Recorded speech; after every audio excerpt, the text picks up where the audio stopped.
20-savol alkan, ya'ni alkanning moli bor 0,01 mol. E'tibor beringlar. Yoqqan payt hosil bo'lgan gazimiz karbonat angidridimiz.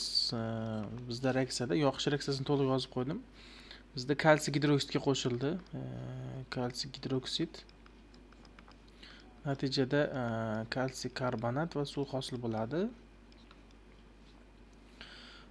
E'tibor beramiz. Birinchisi, lekin ba'zi holatlarda kalsiy gidroksidga qo'shganimizda kalsiy gidrokarbonat ham hosil bo'lishi mumkin. Shuning uchun ham buni ham yozib qo'ydim.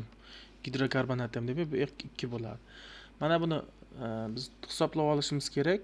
1 litr bo'lgandan keyin 1000 millilitr bo'ladi. Millilitr zichligi 1 bo'lgan 1 ga ko'paytirib 1000 gram bo'ladi. Mana 1000 gram 100%.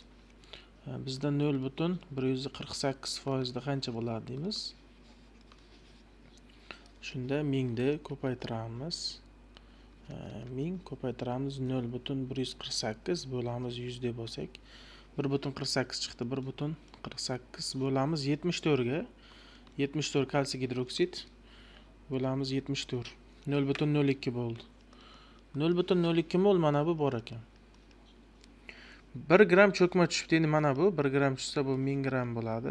100 gram bo'ladi. Proporsiya qilsak 0,01 bo'ladi. Bundan ayirsak bu ham 0,01. Proporsiya qilib olsak, ko'ryapsizlarmi? Bu ham reaksiya sodir bo'lgan. 0,02 bo'ladi bundan. Bundan 0,01 bo'ladi. Demak, karbonatlar umumiy miqdori qo'shib olsak 0,03 bo'ldi. Mana 1 mol bu endi topadigan bo'lsak 3 taligi chiqdi demak. Uglerod 3 taligi bo'lgan.